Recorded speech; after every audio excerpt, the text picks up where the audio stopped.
I still remember about 2 or 3 years ago, a lot of companies started looking for SRE engineers instead of DevOps engineers. But if you look at the job description, they're actually talking about the same thing. How can they make people or even the job market so confused? What's up everyone, my name is Harry and welcome back to my channel. Today we're going to talk about SRE, the Site Reliability Engineering. In this video we're going to cover a lot of questions you might have, such as what is SRE?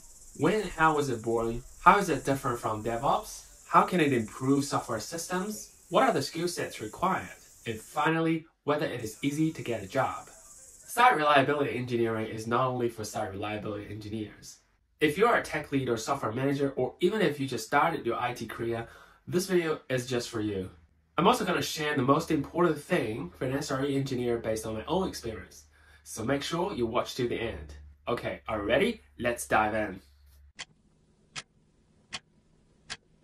SRE originated at Google in the early 2000s, where it was born out of the need to manage the company's massive and complex infrastructure. As Google grew, it became clear that traditional operations practices could not keep up the demand for speed and reliability. So Google formed a team of software engineering to work on designing more automated and efficient systems that support its services at scale. Over time, this team became known as the SRE team, and their role evolved to focus on building and maintaining a highly reliable and scalable system. I would strongly recommend you to read this book, which documents Google's approach to SRE, Site Reliability Engineering, How Google Runs Production Systems, which was published in 2016. It covers the SRE practices, and now it is widely recognized.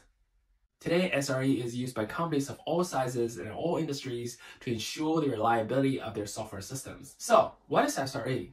SRE is a practice that focuses on the reliability and availability of a company's software systems. It's about building scalable and efficient software systems which are resilient to failures. SRE is all about making sure that a system is up and running as much as possible. If it does go down, it can be recovered as quickly as possible. SRE can make the software system better by proactively monitoring the systems and identify the issues before they become problems. Most importantly, SRE needs to identify areas where performance can be improved and make suggestions on how to optimize the systems. Sounds like the responsibility of DevOps, right? Yes, SRE and DevOps share lots of common goals such as continuous delivery and automation. So what are the differences? My understanding is DevOps is more focused on the collaboration of devs team and operations team, which is more like a culture philosophy. But SRE, on the other hand, is a specific role within an organization which focuses on the reliability of a software system. Simply to say, SRE places a greater emphasis on monitoring and automation than DevOps. What skill sets are required to become a DevOps engineer? You need a mix of technical and soft skills. On the technical side, you need experience with system administration, programming, networking, database, and security. You also need to be comfortable with automation tools and monitoring systems. In the cloud computing world, most of the roles requires the SRE engineer to master at least one of the cloud platforms, such as GCP, AWS, or Azure. SRE should think like an architect, as the knowledge of the systems and infrastructures are also required. You can just check the link on the top right corner to the video that I explained what kind of skill sets required for the DevOps engineers, which are similar to SREs. On the soft skill side, you need to be a good communicator, a problem solver, and you need to have willingness to work collaboratively with others. In this video, I'm going to share the 4 key things for site reliability engineering based on my own experience. Monitoring. Monitoring is kind of a very broad concept, which also includes incident response and management. When monitoring was talked about, you should always think about these 4 components: metrics, logs, alerts, and dashboards. To maintain the system's availability and minimize downtime, SRE needs to troubleshoot problems as fast as possible. Comprehensive and centralized metrics and logs are the key things for the SRE team to start with. Also, setting up dashboards for these metrics or KPIs can be crucial for observability, to react quickly to the incident or even avoid the incident from happening. The SRE team always needs to set up the alerting rules. For example, when the CPU is at a level of 7%, the monitoring system marks this to warning status, and the SRE team should be taking actions immediately to identify the root cause to stop the issue getting worse. Capacity planning. A great software system should always be planned for potential growth. Also, sudden jumps of user traffic can destroy the systems such as Black Friday or Boxing Day for an e-commerce website. As an SRE, you should think like an architect or work with the architect to prepare for this, such as forecasting the demand and planning the system scaling. Change management. Most of the companies are using Agile to manage their products and development team, so changing happens frequently.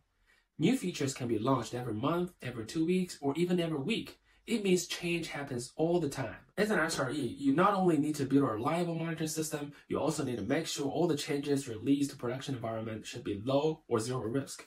To achieve this, SRE needs to consider lots of things such as multiple environment setup, testing and releasing procedures, auto-deployment, and even the rollback actions when something unexpected happens. Learning. Here, learning is not just about learning new tools and skills, but it more emphasizes that SRE team should learn from the problems and lessons and keep optimizing the software system to avoid same or new issues. The wrong conclusion might lead to more similar problems, so making learning as the team culture is very important to SRE success. Now you should understand what SRE is and how the organizations can win via SRE practice. The next thing you might be interested in most is whether it is easy to get a job and how to become an SRE expert. SRE is a growing field. There are a lot of job opportunities in the market, but the competition are quite tough as well. To stand out, you need to have a strong resume that demonstrates your skills and experience on software engineering, operation, and automations. You can also increase your chances by obtaining relevant certificates. Building a network and attending industry events can also help you make connections and learn about job openings. Honestly, SRE is not a good start for the junior IT engineer, or you just want your career transition to IT industry. The best start can be either a developer, administrator, or even cloud engineers, where you can focus on parts of the skill sets and keep learning new skills and gaining more experiences. If you're already an SRE engineer, you want to be the expert. You can gain experience and expertise by working on complex projects or make contribution on open source projects. Also, it's important to keep yourself with latest technology and best practices. In a nutshell, SRE is a critical practice that ensures the reliability and availability of software systems. By focusing on automation, monitoring, and collaborations, SRE can make software systems better and prevent downtime. If you're interested in becoming an SRE engineer, be sure to develop your technical and soft skills, build networks with others in the field, and continue to learn and grow your expertise. I think now you should have a clear understanding about SRE. Hope this is helpful for you. If you'd like to see more videos like this, please make sure you subscribe to my channel. And if you have any questions, please feel free to leave your comments below and I'll get back to you as soon as possible. Thank you for watching and I'll see you in the next video.